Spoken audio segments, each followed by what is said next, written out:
Well, hello and good morning, good afternoon. Hello, everyone. Welcome to my channel, or welcome back to all of you longtime subscribers. I am starting a brand new series today, and I hope you will join me through the end of it. I'm going to do 10 projects in 10 days, and I'm only going to be doing those 10 projects with a new Flutterby collection by KRODesigns. It is officially June 10th on day one, and you can see I'm getting all set up and ready to go. I did an unboxing of this kit, so if you do want to see it, I'll go ahead and put a card up in the corner and also link it below. If you haven't subscribed yet, you have until the 23rd of June to do so. I do have a discount code KIM10, but if you also have used that, it's a one-time use code. You can always shop through my link if you want to support me. All right, disclaimers, all of that gunk out of the way. I am always a proponent of using your planner how you'd like to. And this is the start of what I do every single month in my KRODesigns. I rip it apart and reorder the pages. I have done this for over 2 years, I believe it is. I will link again the video on which I show you in the tutorial of how to do it. But the KRODesigns inserts that come with the craft cover, they have all of the week pages, all 5 of them in the beginning, and then there's 31 pages afterwards, so one for each day of the month. And so what I like to do is put my striped pages, my weekly pages, and then have daily pages following. And so that's exactly what I'm doing here. I won't bore you with all of that, but I'll just go ahead and fast forward this and get to the end.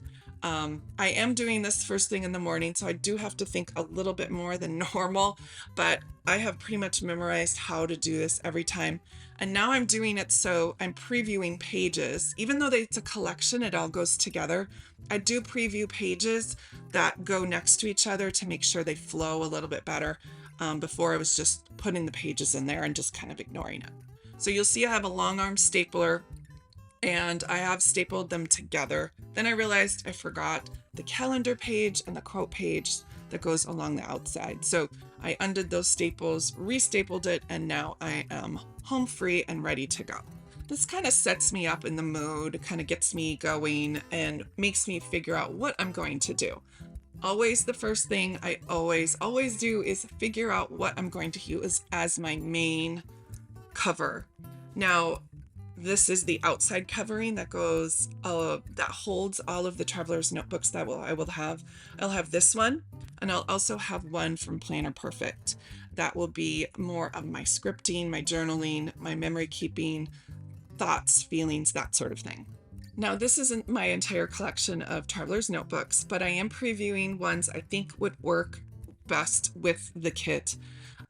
Freckled Fawn. I did do an entire little Instagram stories that I will also link below that talks about inexpensive traveler's notebook outsides. Leather is always fantastic. It's not always feasible. And so I want to make sure it's accessible for everyone. But you can see who I chose. I chose this one. This is my very first traveler's notebook cover. It's by a now defunct company called Foxy Fix. I've never seen this anywhere else ever on the planet. So if you have, you will be my twinsies. I love this cover, and I break it out probably once a year. It is traditional leather that they have it dyed, and I have abused it and loved on it, and I wouldn't have it any other way. But with this cover, as you can see on the interior, it's a little sparse. It doesn't make it conducive to decorative planning so much. So I'm gonna have to do a little bit of different planning that goes involved with making sure that this works for me for the entire month. So now I'm just writing a quick list on the sticky notes about the things that I would love to have included in the project I'm planning to do. I kind of think about it as a house project. It's a month-long project that I like to get ahead of time done.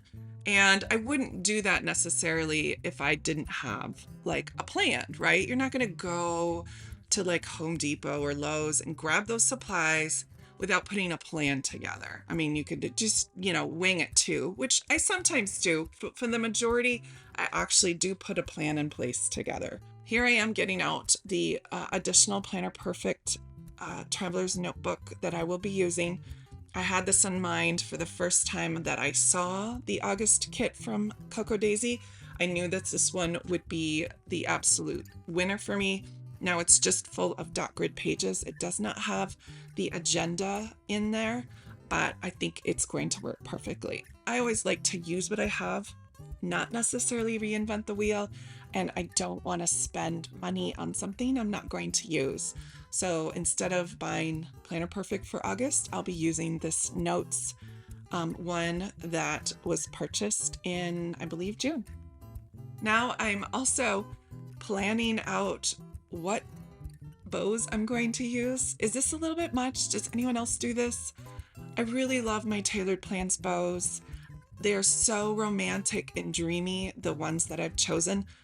I wanted to make sure that they matched and they went along with the theme I'm going for. Here I am finalizing my project list, and I zoomed in so you could see it really well.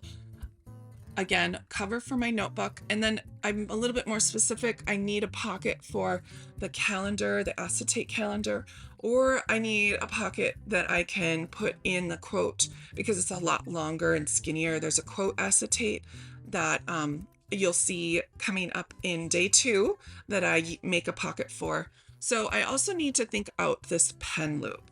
I could use just an adhesive backed pen loop we've had previously. I could use a magnet and then just hang it off the page a little bit so I could have the pen kind of hang with there with the clip. But I got to thinking about using what I already had and constructing something. So I chose the labels. I think I can make it work. I want to give it a try, and if it doesn't work, I can always backtrack and use something else. But I just wrote a few things like I could use tabs, I could use washi, I could use lots of other things for the pen loop. And so in my brain, I'm kind of constructing this pen loop. So we'll just have to see how it turns out because I haven't made it yet. But it's always super special to think outside the box a little bit, challenge myself, and make something special and creative just for me and my planner that will help you and your planner. So stay tuned for day 2, which I'll be doing the cover. That has already been recorded, and you guys can see that tomorrow when up on my YouTube channel. Thanks so much for stopping by, and I will see you guys next time tomorrow. Bye.